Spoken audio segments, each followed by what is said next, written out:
Some memories never fade. They have fur, bright eyes, and the gift of loving us without saying a word. Because every dog carries a story, and maybe a part of yours. Get ready to discover more than a breed. Discover a lifelong companion. The year was 1835. In the dusty arenas of England, a heavy silence fell over the crowd.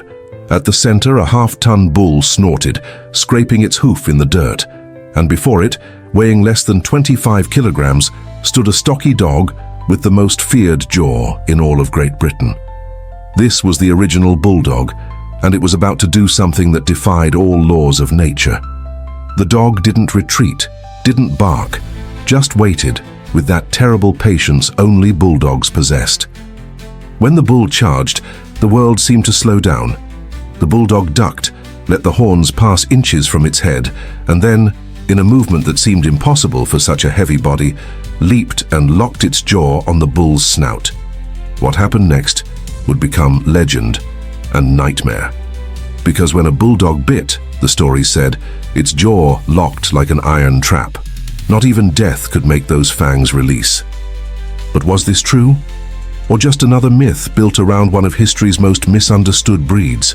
The answer is buried in centuries of forced evolution, war propaganda, and a transformation so radical that today's bulldog can barely breathe without help. This is the story of how the fiercest gladiator of British arenas became the most reliable nanny in Victorian homes, of how a symbol of brutality transformed into a national icon, of how we created a dog that cannot birth, swim, or even reproduce without our help, and yet continues to teach us about courage, determination, and unconditional love. Bull baiting. That was the name of the sport that defined medieval England. It wasn't just entertainment, it was law. Butchers were required by royal decree to have their bulls fight dogs before slaughter. It was believed the stress made the meat more tender.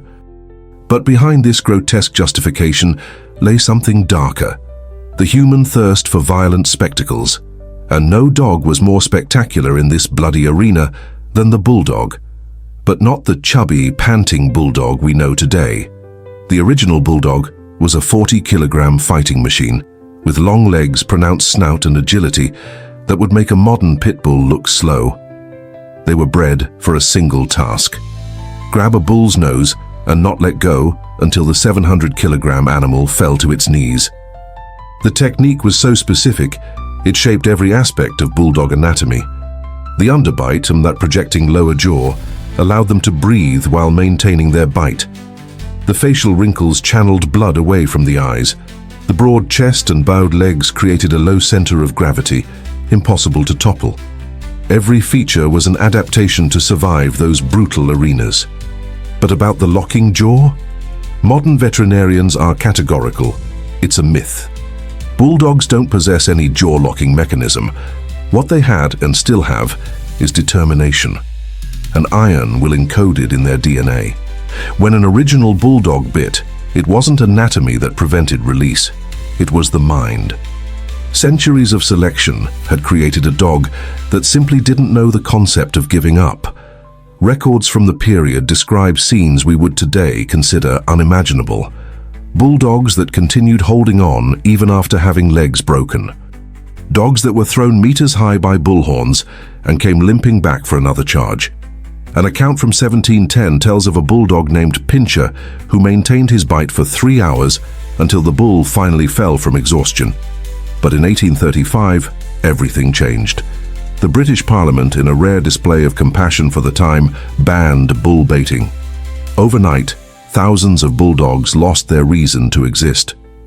The breed that had been shaped for centuries for a single brutal purpose now had no function. Many predicted its extinction. After all, who would want a dog bred only for violence? What happened next was one of the most radical transformations in canine breeding history. Victorian breeders, driven by a mixture of nostalgia and aesthetic ambition, decided to save the bulldog. But salvation had a price. They wanted to keep the fierce appearance, but eliminate the ferocity. They wanted the symbol, not the substance. In less than 50 years, the bulldog shrank by half. The legs, once long and agile, became small stumps. The snout, which allowed efficient breathing during fights, was pushed into the skull. The chest, already broad, became so disproportionate that dogs could barely scratch themselves. It was as if they had taken a wolf and transformed it into a breathing stuffed toy. If you're discovering that the Bulldog you know today is a complete reinvention of its warrior ancestor, keep watching, because the physical transformation was just the beginning. What they did to the Bulldog's mind is even more extraordinary and controversial. Subscribe to the channel to not miss any detail of this journey that will change your view of one of the world's most iconic breeds. The mental transformation was even deeper than the physical. Victorian breeders had a seemingly impossible goal: take Britain's fiercest dog and transform it into a gentle companion for children. The method? Obsessive selection. Any puppy showing aggressiveness was eliminated from the breeding program. Only the most docile, most tolerant, most patient were allowed to reproduce. The result surprised even the most optimistic. In 2 generations, the terror of the arenas had become what newspapers of the time called a 4-legged nanny. Victorian families trusted their babies to Bulldogs' care. Photographs from the period show small children sleeping on these dogs, pulling their ears, riding on their backs. And the Bulldogs, they remained motionless, with that grumpy expression hiding infinite patience. A London Times article from 1894 described, "The modern Bulldog possesses the appearance of a gladiator and the heart of a nursemaid. No dog tolerates childish mischief with such grace. No guardian protects with such silent devotion." It was a living contradiction, the mean face hiding the gentlest soul in the canine kingdom. But there was a hidden price to this transformation. The extreme anatomy that Victorians found charming was creating problems the original breeders never would have imagined. The flattened snout, so characteristic of the modern Bulldog, turned breathing into a constant struggle. The oversized chest and short legs created a structure that defied basic biomechanics. And then came the most shocking consequence. Bulldogs had lost the ability to reproduce naturally. The male's 2 broad chests didn't allow mounting. The puppy's enormous heads couldn't pass through the female's narrow pelvis. In less than a century, we had created a dog that needed human intervention to be born. Today, 80% of Bulldogs are born by cesarean section. It's not a preference, it's a necessity. The disproportionate size of puppies' heads, combined with mothers' narrow pelvises, makes natural birth not just difficult, but potentially fatal. Veterinarians specializing in Bulldogs maintain cesarean schedules booked months in advance. Dr. Patricia Summers, a London veterinarian who has performed over 500 cesareans on Bulldogs, describes, "It's surreal. We're keeping alive a breed that nature is trying to extinct. Every birth is an intervention against natural selection." But when you see the love between these dogs and their families, you understand why we continue. The cost isn't just financial. Though a Bulldog cesarean can cost thousands of dollars, it's emotional. Breeders report the anguish of seeing their females unable to give birth naturally. Puppies that need resuscitation because they're born with blocked airways. Mothers who can't nurse because they can barely breathe lying down. But the cruelest paradox was yet to come. The same Victorians who transformed the Bulldog into a nanny also transformed it into a national symbol. And no one exploited this image with more mastery than Winston Churchill during World War II. Churchill, with his chubby face and determined expression, was quickly compared to a bulldog by the press. Instead of taking offense, he embraced the comparison. "The British Bulldog," he declared in a famous speech, "may look ugly to some, but when it bites, it doesn't let go." And Britain has bitten tyranny. The propaganda was genius. Posters showed Bulldogs wearing military helmets. Pins with Bulldogs holding the British flag were distributed to boost morale. The Bulldog's grumpy face, once a symbol of brutality, now represented British determination. "We may be wounded," said a famous poster showing an injured but standing Bulldog, "but we will never be defeated."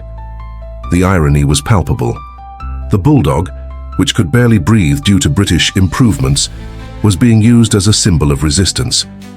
The dog that needed cesarean to be born represented natural survival of the fittest.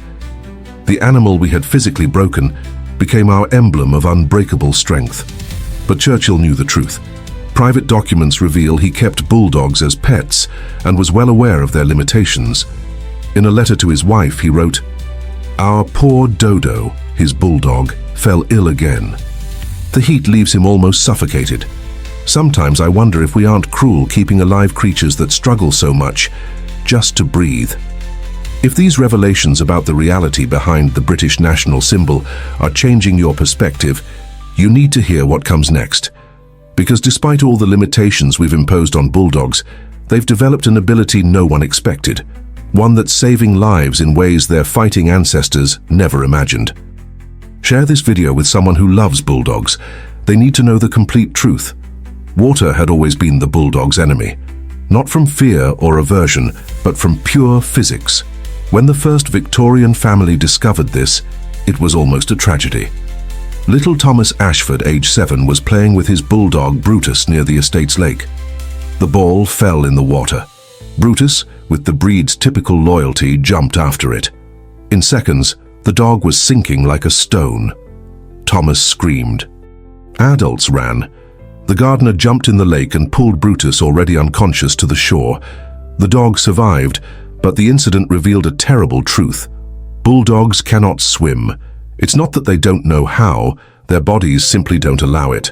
The massive head, representing almost 50% of body weight, pulls the front down. The short legs don't generate enough propulsion.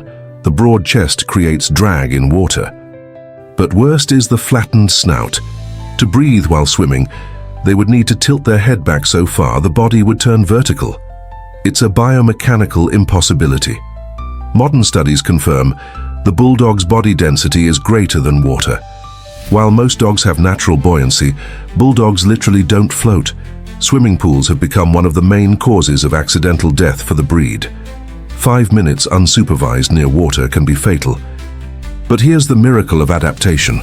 Aware of this limitation, modern bulldogs have developed an instinctive aversion to deep water. Puppies who have never seen a pool demonstrate extreme caution near water. It's as if evolution, prevented from giving them the ability to swim, gave them wisdom to avoid danger. And then, in the early 2000s, something unexpected happened. Videos began appearing on YouTube, bulldogs on skateboards. Not just balanced on them, but pushing themselves, making turns, going down ramps. The world watched amazed as these stocky, panting dogs demonstrated skills that human athletes took years to master. Tillman, a California bulldog, became the first dog to establish a Guinness World Record for traveling 100 meters on a skateboard in under 20 seconds. His viral video showed him navigating a skate park, dodging obstacles, clearly in control. It wasn't a trained trick, it was natural aptitude. Biomechanics experts were fascinated. How could dogs with such compromised anatomy demonstrate such coordination? The answer lay ironically in their limitations. The bulldog's ultra-low center of gravity, the same that prevents them from swimming, makes them incredibly stable on wheels. Their bowed legs, useless for running, are perfect for the subtle weight shifts that control a skateboard. Dr. Michael Peterson, a canine biomechanics specialist from Harvard, studied the phenomenon. "It's extraordinary," he reports. "The bulldog uses the same principle as an inverted pendulum. Their heavy body on top of short legs creates perfect dynamic stability for skateboarding. It's as if hundreds of years of selective breeding accidentally created the perfect skater." But something deeper was happening. Bulldogs don't skate for food or reward. They skate because they enjoy it. Videos show dogs fetching their skateboards, whining until taken out to ride. Some learn to gain momentum alone, pushing with one rear paw while the other 3 remain on the board. It's a perfect metaphor for the breed. Prevented from doing what nature intended, they found a new way to move through the world. They transformed limitation into art. What should have been a deficiency became a unique ability, but not all modern bulldog adaptations are so inspiring. The flattened snout that Victorians found adorable created brachycephalic syndrome, a constellation of breathing problems that makes every breath a struggle. Stenotic nares, narrowed nostrils, elongated soft palate, hyperplastic trachea. Medical terms that translate to a simple, cruel reality. Bulldogs live suffocating. The bulldog's characteristic sound, that panting snore many find cute, is actually the sound of an animal fighting for oxygen. They can't regulate body temperature efficiently because they can't pant properly. A hot day can be fatal. Airplane flights are extremely dangerous. Many airlines have banned bulldogs after multiple in-flight deaths. Surgeries to open airways have become routine. Nostrils are widened, palates are shortened, tracheas are reconstructed. We're literally surgically rebuilding dogs so they can perform life's most basic function, breathing. The average bulldog life expectancy is only 8 years, one of the shortest among all breeds. Heart problems, respiratory complications, overheating, hip dysplasia, skin problems in the folds, cherry eye, spinal problems. The list of genetic predispositions reads like a veterinary manual. If you're wondering how we reached this point, where we love a breed so much we keep it alive despite its suffering, you're not alone. Veterinarians around the world debate the ethics of continuing to breed bulldogs. Some countries have begun implementing laws requiring breeders to work toward reversing extreme characteristics, but demand remains high. Why? The answer lies in what happens when you look into a bulldog's eyes. Keep watching to understand. The modern bulldog's paradox is that despite all its physical limitations, or perhaps because of them, they've developed an emotional connection with humans that few breeds can match. It's as if physical vulnerability had amplified their empathetic capacity. Bulldogs don't just love their humans, they study them, understand them, console them in ways that defy scientific explanation. Sarah Mitchell discovered this the hard way. Diagnosed with cancer in 2018, she returned from the hospital to find her bulldog, Winston, acting strangely. He didn't jump to greet her as he always did. Instead, he gently guided her to the couch, laid his heavy head on her lap, and stayed there, motionless, for hours. It was as if he knew, Sarah reports, tears in her eyes. Not just that I was sick, but exactly what I needed. In the months of chemotherapy that followed, Winston never left my side. On bad days, he didn't even try to cheer me up. He just stayed there, breathing that difficult breath of his, reminding me we're not alone in our struggles. Stories like Sarah's multiply. Bulldogs that detect anxiety attacks before they happen. Dogs that wake their owners moments before seizures. Bulldogs that refuse to leave autistic children during sensory overload episodes, offering their body weight as calming pressure. Dr. Rebecca Thompson, a human-animal bond researcher at Oxford, spent years studying bulldogs. It's counterintuitive, she admits. We would expect dogs with so many physical problems to be focused on their own survival. Instead, we find the opposite. Bulldogs demonstrate empathy levels that rival specially trained therapy dogs. The theory is that centuries of human dependence created a breed hypersensitive to human emotions. Bulldogs cannot survive without us, and they know it. Every difficult breath is a reminder of their vulnerability, and perhaps that's why they understand ours so well. But there's another aspect of the modern bulldog that few discuss: their legendary stubbornness. The same gene that made them not release the bull now manifests in more benign ways, but no less frustrating. A bulldog that decides not to walk simply doesn't walk, no matter how much you pull the leash. They plant those bowed paws and become a 25-kilogram statue. Professional trainers have hilarious and exasperating stories. Bulldogs that learn commands perfectly and then decide when it's worth obeying them. Dogs that feign selective deafness when not interested. A famous trainer said, "Bulldogs aren't dumb, they're lawyers. Every command is a negotiation." This stubbornness, frustrating in daily life, reveals something profound about the breed. Despite all our modifications, we couldn't break their spirit. The same bulldog that needs help to be born, that can't swim, that struggles to breathe, still maintains fierce dignity. They yield when they want, not when we command. It's a humility lesson wrapped in wrinkles and snores. We created a dog completely dependent on us, but that still refuses to be our servant. They are partners, compromised partners, but partners nonetheless. And then there are the unlikely heroes, bulldogs that, despite all limitations, save lives. Like Harley, a Detroit bulldog who woke his entire family when a fire started in the basement. Unable to bark loudly due to breathing problems, he went room to room, pushing each person until they woke. The smoke that would be fatal to his compromised airways didn't stop him from ensuring everyone escaped. Or Napoleon, the bulldog at an Ohio elementary school who became local legend. Unable to run due to his short legs, he developed his own patrol system. He would sit at strategic points where he could see multiple playground areas. When a child fell or got hurt, Napoleon didn't run to them. He went straight to the nearest adult and led them to the injured child.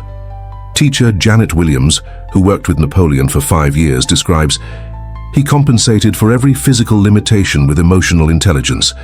It was like having a 50-pound nurse who happened to have 4 paws and drool." The children adored him, especially the shyest ones. There was something about his own vulnerability that made them feel safe. These stories force us to confront an uncomfortable truth. We created a dog that suffers, but that transforms that suffering into compassion. A dog that shouldn't exist according to nature's laws, but whose existence brings invaluable comfort to thousands of people. If you're moved by these stories of overcoming and unconditional love, you need to hear what we've discovered about the Bulldog's future. Because a silent revolution is happening, one that might save the breed or transform it into something unrecognizable. Leave your like if you believe every dog deserves to breathe without suffering, and keep watching to discover if there's hope for the Bulldog. The movement started in the Netherlands. In 2014, the country shocked the canine world by announcing that Bulldog breeders would have to prove their dogs could breathe normally or face breeding bans. It was the first country to say, enough. Aesthetic suffering had gone too far. The reaction was explosive. Traditional breeders screamed about breed destruction. Animal rights activists applauded. But in the chaos, something unexpected happened. A small group of breeders led by a woman named Elsa van der Berg said, "What if we could have both?" Elsa had grown up with bulldogs. She loved the breed, but she was also a veterinarian and saw the daily suffering. "Every time a bulldog entered my clinic, my heart broke," she relates. "I heard that labored breathing and thought we did this. We who claim to love them did this." Her project was ambitious: recreate the 19th century bulldog, not the bullfighter, but the transitional dog. After the brutality, before the exaggeration, using old paintings, breeding records, and even DNA from less modified bloodlines, she began a back-crossing program. The first results were controversial. The dogs had longer legs, more prominent snouts, fewer wrinkles. Traditional breeders called them fake bulldogs. But something miraculous was happening. These dogs could breathe. They could run. They could even, brace yourself, swim short distances. Zeus, one of Elsa's first retro bulldogs, became a media sensation. Videos of him running in the park, playing for hours without collapsing, even swimming in a shallow lake, went viral. Comments divided. "That's not a bulldog," warred with, "Finally a bulldog that can live." But the real test came when Zeus was placed with children. The crucial question, would he maintain the gentle temperament that made bulldogs beloved nannies? The answer came when a 3-year-old girl stumbled and fell near him. Zeus immediately lay beside her, gently licked her face, and stayed there until she stopped crying. The bulldog spirit was intact. The movement grew. Functional bulldogs, alternative bulldogs, health bulldogs. Different names for the same revolutionary idea. What if true love meant letting the breed be healthy? Breeders in Germany, United States, and Brazil began similar programs. Resistance was fierce. The British Kennel Club, guardian of breed standards, refused to recognize these dogs as true bulldogs. Confirmation shows banned them. But something was changing in public consciousness. Celebrities began adopting alternative bulldogs. Veterinarians openly recommended them. Dr. James Crawford, a veterinary surgeon with 30 years of experience, doesn't mince words. "I've operated on thousands of bulldogs, opened airways, removed prolapsed eyes, performed countless cesareans. Every surgery I asked myself, why are we doing this? Now, when I see these new bulldogs breathing normally, running, living, it's like watching a miracle." But not everyone is convinced. Traditionalists argue that without the extreme characteristics, it's no longer a bulldog. It's just another dog. The flat face, the deep wrinkles, the waddling walk. These aren't flaws, they argue. They're the breed's essence. Margaret Whitfield, a breeder for 40 years, expresses the dilemma.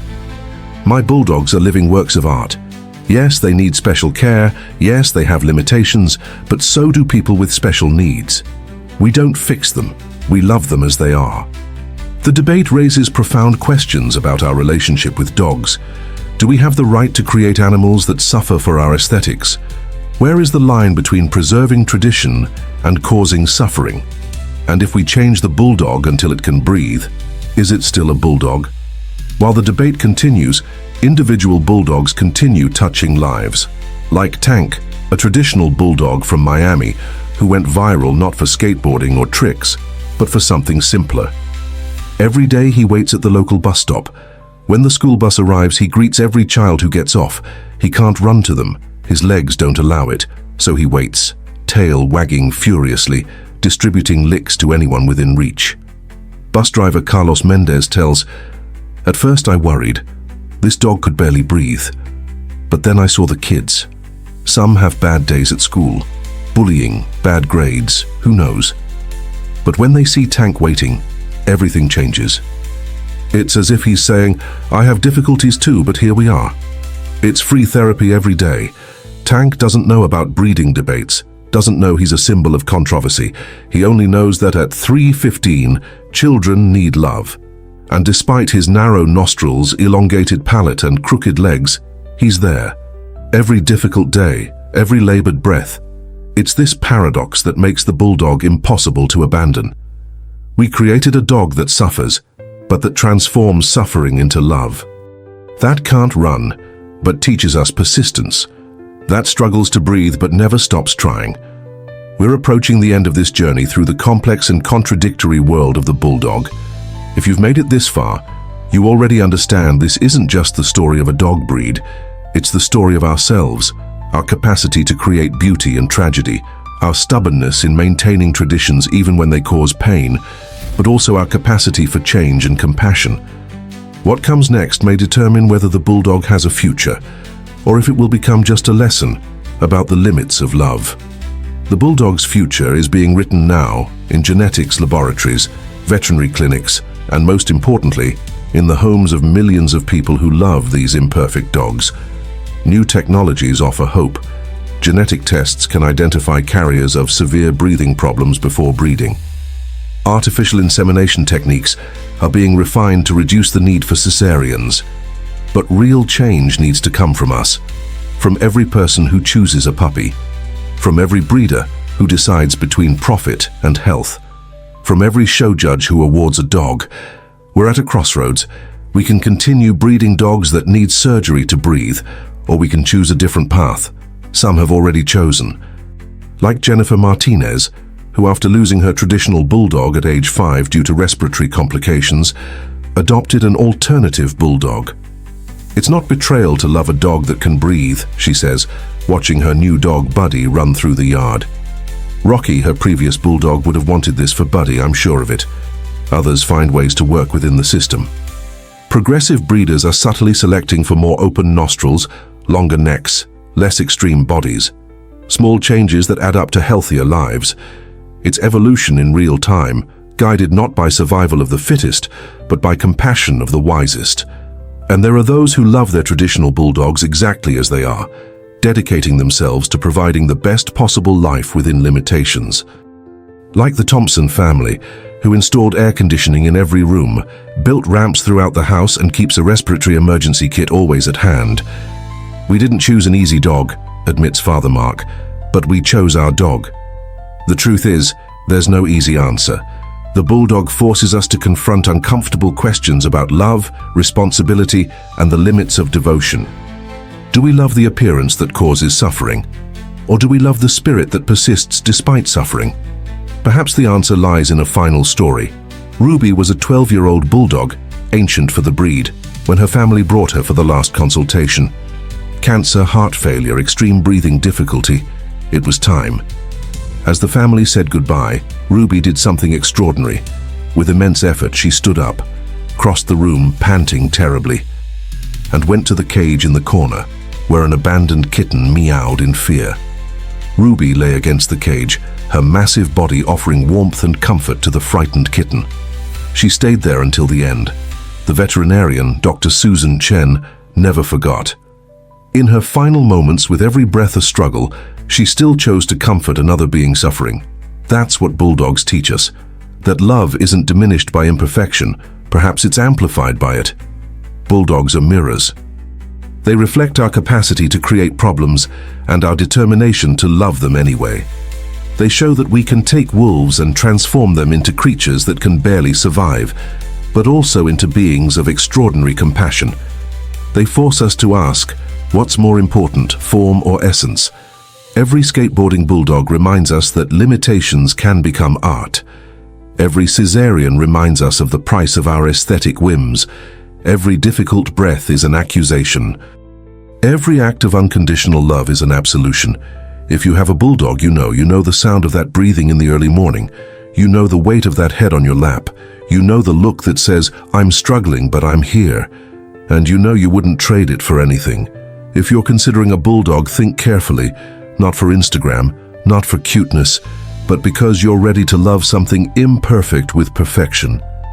Because you understand that sometimes love means accepting suffering, not causing it, but alleviating it where possible. And if you're one of those who believes true love means wanting the best for the beloved, even if it means change, even if it means admitting we were wrong, then you might be part of the solution. The bulldog's future is in your hands, from bullfighters to nannies, from symbols of brutality to icons of perseverance, from jaws that wouldn't release to hearts that won't give up. The bulldog has traveled a path no other breed has walked, and it hasn't ended.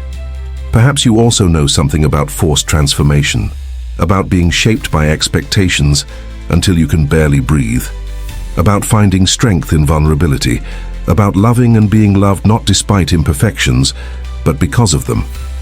If so, you understand the bulldog, and it would certainly understand you. This is the truth about the bulldog. We created a dog that shouldn't exist, but it does exist. And as long as it exists, it will teach us that life doesn't need to be perfect to be precious. That strength comes in many forms, that sometimes the greatest act of courage is simply continuing to breathe. Share this story, not because it's beautiful, parts of it are terrible, but because it's true, and because somewhere, someone is looking at a bulldog and wondering if it's worth the work. The answer, like everything about bulldogs, is complicated, but one thing is certain: they'll give everything they have. The question is, what will we give in return? Subscribe to the channel if you believe every creature deserves a chance to live without unnecessary suffering. Comment your experience with bulldogs, the joys, the challenges, the lessons, because every story matters, every difficult breath counts, and every act of love, no matter how small, makes a difference. The bulldog didn't ask to be what it is. We did this. The least we can do is love it enough to want the best for it, even if that means changing, especially if that means changing. Because true love isn't about preserving what we want to see. It's about fighting for what they need to be.